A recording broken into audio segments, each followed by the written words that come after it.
I'm puffing because I'm climbing a mountain. Just thinking I should have brought water.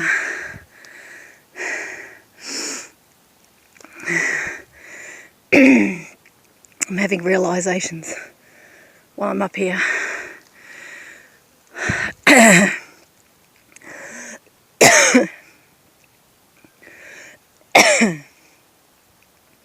Got some of the mountain in me.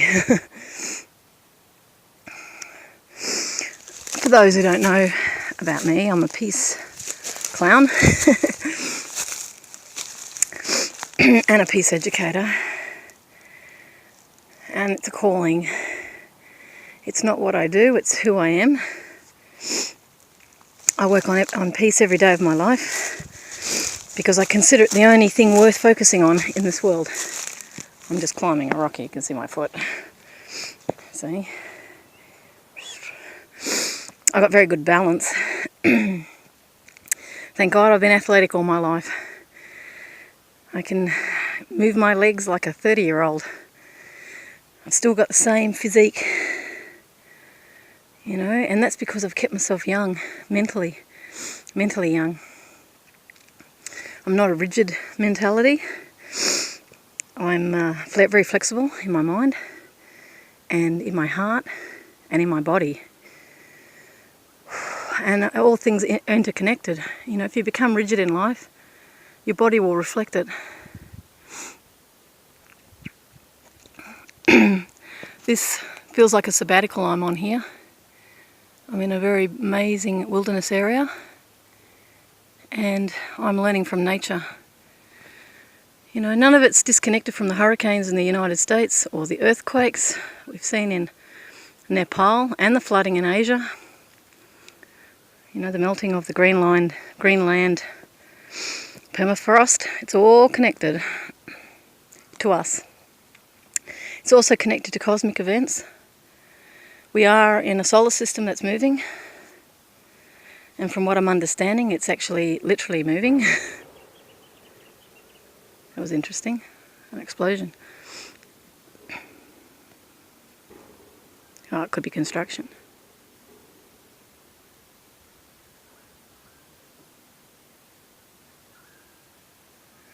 Whatever it was, it's very loud because this is a very isolated area.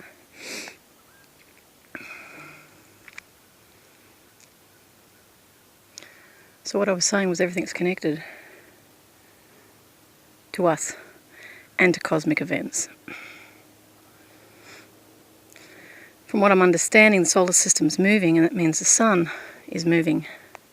Isn't that interesting? That's a theory no one's come up with.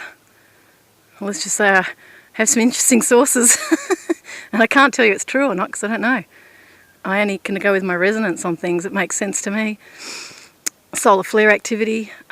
It also correlates for me with the statements from people up in Alaska, the Inuit.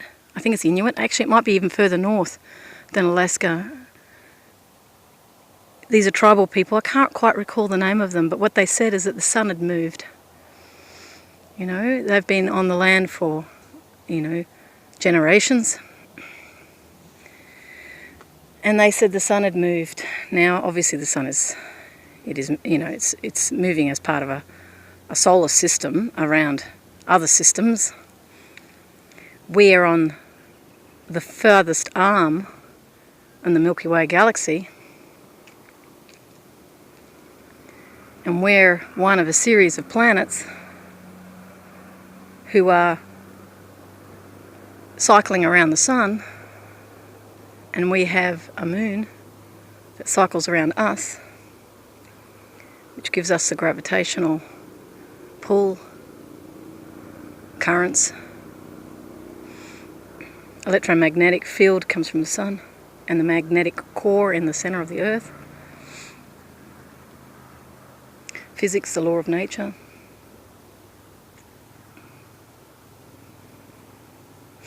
So that's just a little bit of a stream of consciousness that I'm just having right now. But what made me feel motivated to do another recording was my realization that control is really about men in particular. I have to say men because men are the ones who are in charge, even though women are starting to take up more roles. Predominantly this is a male story that we're in. It's been run by men for centuries and centuries. There was originally a matriarchy, but that was supplanted by the males. And what's driven that is a need to control. Now what I've realised today is that control is to avoid emotions. When you have everything under control and you put it into structures, it's easier to deal with because the rules are straightforward. The emotional world is a harder world to deal with because often many people, including women, don't know how to deal with emotions. I mean, mothers have to learn because their children are going through all sorts of dramas in their lives. But for men, they're taught not to feel their emotions. They're taught that it's a female thing. Women are emotional. What do they say? Women are weak, throw them in the creek. Men are strong like King Kong. This was a childhood song. To me, that always says it all. There's an unconscious or conscious bias there that emotions make you weak and you will be thrown in the creek, which means you're vulnerable to being hurt. We also weaken when we go into the emotional space. When we dare to care about people, we have to share. It becomes quite natural. So if you want to control everything because you're that insecure, and it is insecurity, and if you need to have these things to say that you are better than others because it makes up for the inadequacy and the emptiness you might feel, then you will seek to control. And it's not just the realm of men, although I'm saying predominantly because I know that it's harder for men to feel what they feel and express it. They end up having to drink and then they might say to their mate, "I love you, mate," you know, or they may cry. And they can hide behind that because they can say, "Oh, I was a bit pissed last night, sorry about that. Don't know what happened." But what it was the emotions that needed to escape came out because you cannot suppress your emotions. And this is what we're all doing, and this is why the violence has increased. And it's not just increasing through warfare, it's increasing through conflict on the ground amongst people and families. See it more visibly, I think, in Western society because of the individualism here.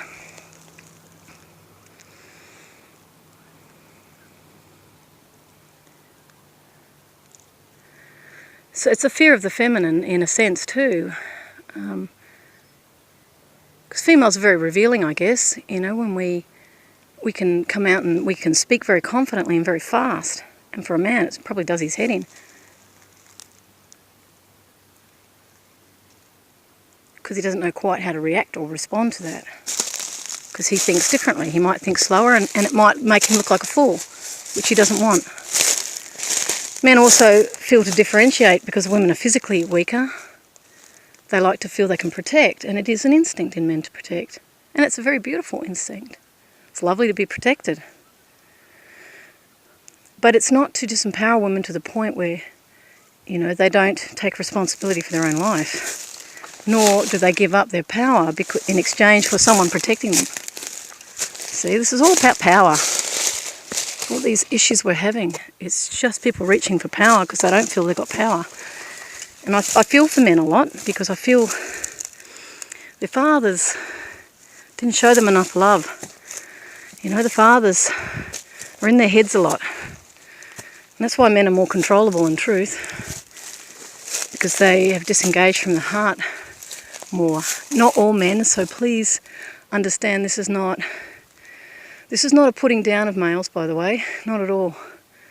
I have a great love and respect for all of them, and I do. I mean, when I'm a clown, I don't sit there and say, well, you're a guy and you're a girl. I see beauty everywhere I look.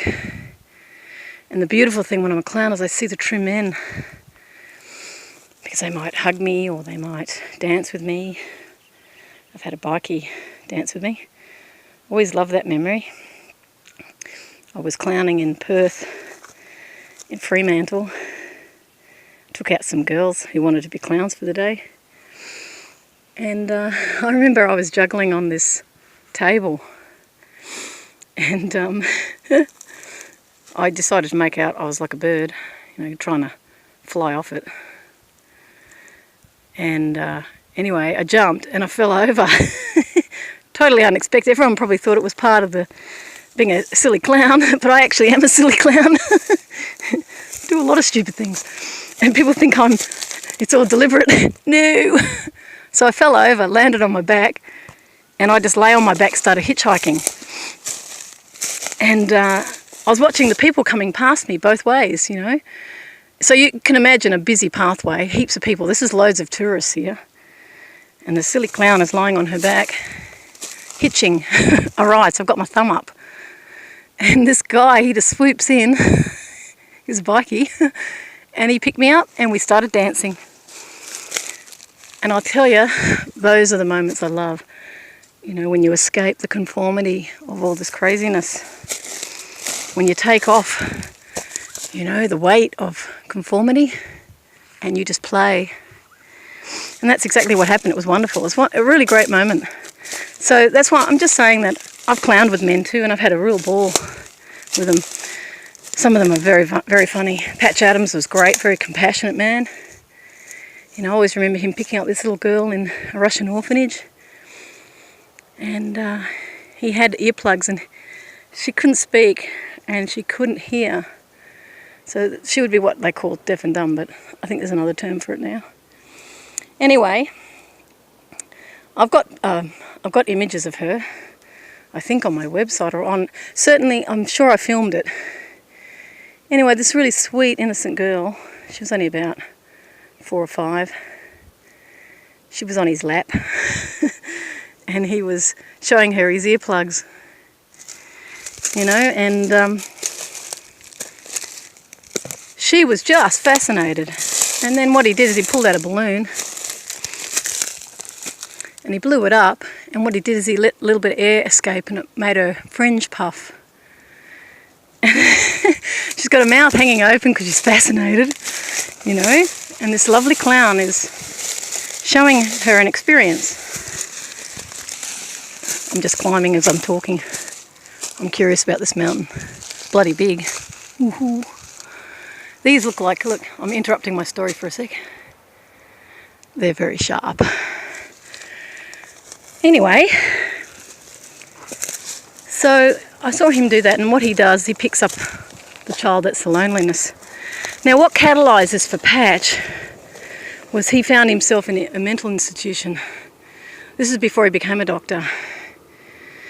And he was very unhappy, actually. This is often how people can transform. They have to go through hardship.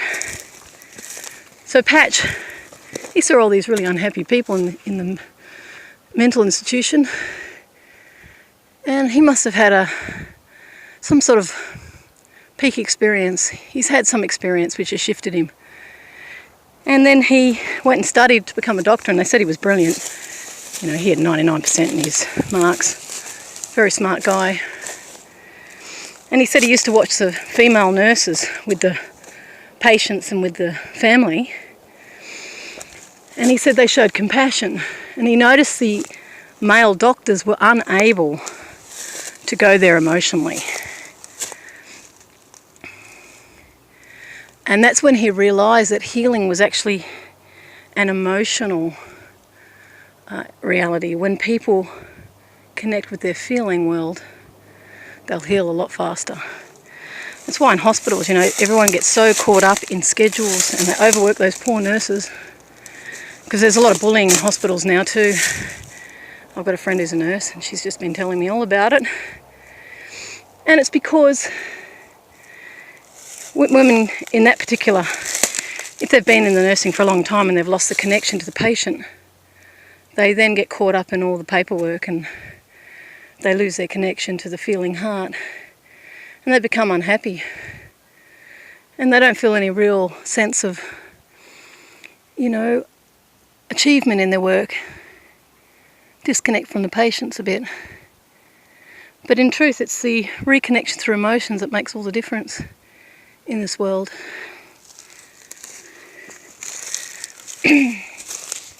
So it's not, what I'm saying is it's not really a male thing that I'm saying here. It's just a social conditioning where males, you know, through their own fears and through a pattern of behaviour over centuries, have shut down the emotional sphere. They've pushed it down. They actually do feel, and I'm not saying they don't. I know children would evoke that. Their children would open their hearts. But society won't let them. If a man cries, everyone goes, oh, how weak is he? There was a beautiful Filipino military guy, actually. Woohoo, I'm getting higher. Look at me, climbing. This is a rock. You can see my shadow. Peace. I like a birdie here. Can you see the birdie? Oh, look, it's landed on my head. Yes, such is the world of imagination. I have a very good one. Oh, look. That plant. Yeah, so this military guy in the Philippines, he cried on television and they flashed it all over the world. Now, I wonder how many men went, oh, God, he's weak. I, on the other hand, went, oh, great. A man is crying. He's being human. And I know Filipinos are very loving. So I was very impressed to see that. He did care about people. And I'd like to see more men as role models in this way. When I went with a whole bunch of male clowns too to India, these were men, one of them had cancer. He was a friend of mine when he was a child, and it was his way of paying back. He also went and spent time with with Patch in Costa Rica. I went to Russia with Patch. And he's a very feeling, amazing guy himself. And he organised all these clowns to, most of them females actually. They weren't all male clowns. But there were a few males who came. They were nice men, really nice, and really beautiful Indian men who came with us as well. The ones that were drawn to us, I guess, were the more feeling, compassionate types who could actually sense the suffering of others.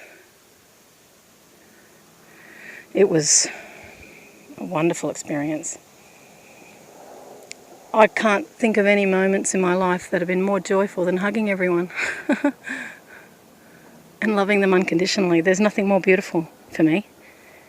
If you want to put me in heaven, that's my heaven. I can feel tears.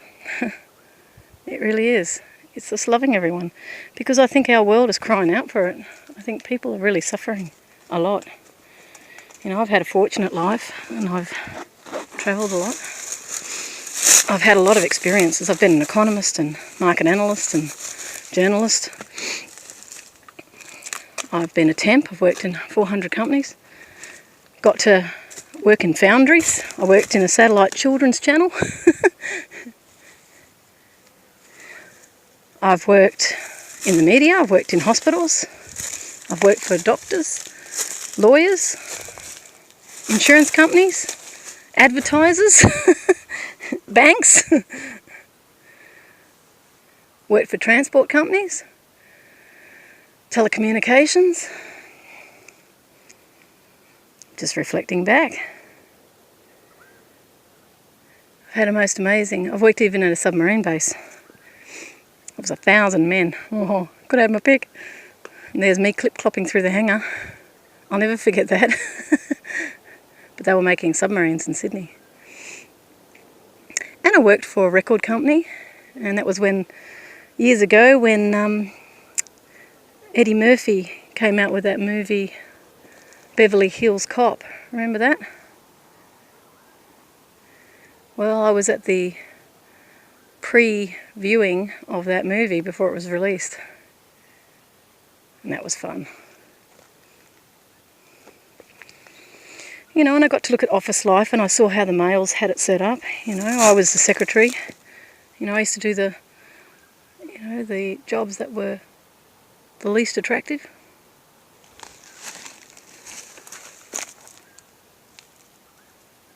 I think a kangaroo might be around here. I'll have a listen.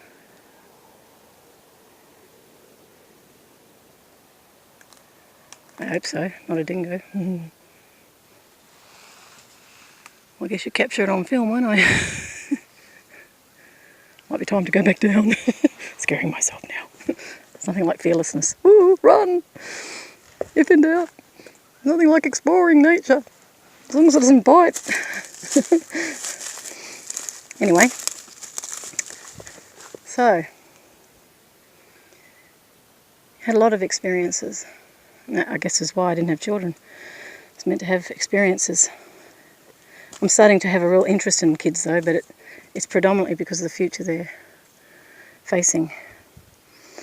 When I started on the peace work, I knew that children were the ones we have to shift in consciousness, because they're just going to repeat the mistakes of the adults. They're going to compete with each other. They're going to think it's all about money and material things. Although I think the educators are starting to have the children talk more about sustainability, and consciousness is shifting actually. I'm just thinking about that. There's also remarkable children being born. There's also a spiritual reality around this world, and that's another area I've gotten into as well. Or it's gotten into me. Hence, my love-based consciousness is very much the inner world reflecting out. That's why I'm a poet. My poetry is coming from my heart as I try to make sense of a world that is not responding in a normal way at times. Normal, natural response is loving.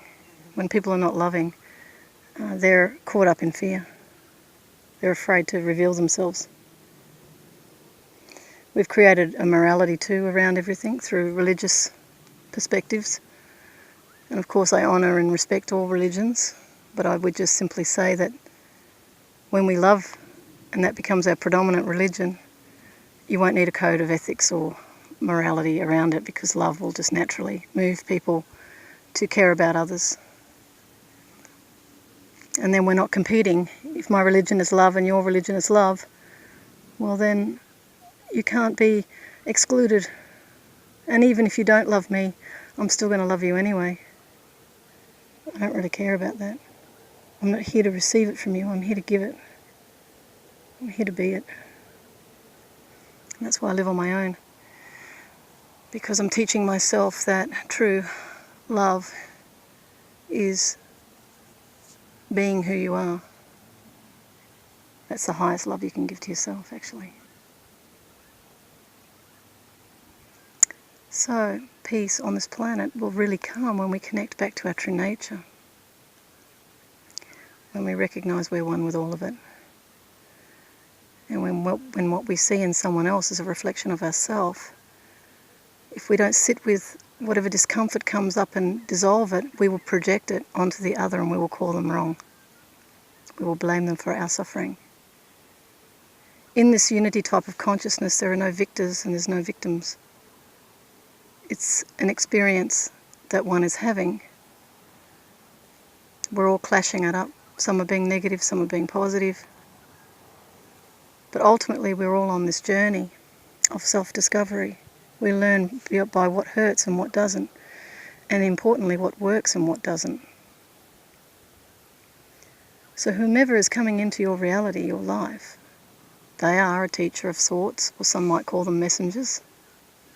And they're here to teach you. If something uncomfortable comes up, you can be absolutely sure this person is bringing you a message. Now don't shoot the messenger, as they say.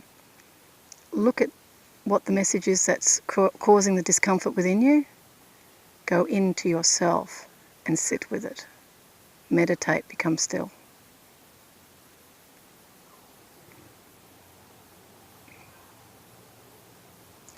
Then that negative feeling moves through you. That's how it works. But in our world, what we do is we react very quickly, we blame the other, and then we want to make them pay. Revenge. Revenge will be like a boomerang, it'll come right back on you. And you will be hurt by what you've put out because your intent was hurtful. So no one is going to hurt you, you're hurting yourself. We are all responsible for what we do in life. And we're here to love each other.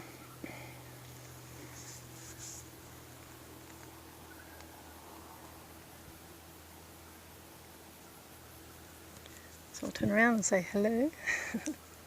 I'm loving being out here. I send you peace, love, sustainability and oneness. We are literally all one. Enjoy and stop watching TV. Get off the computer. Get out in the bush like this. And have a great life.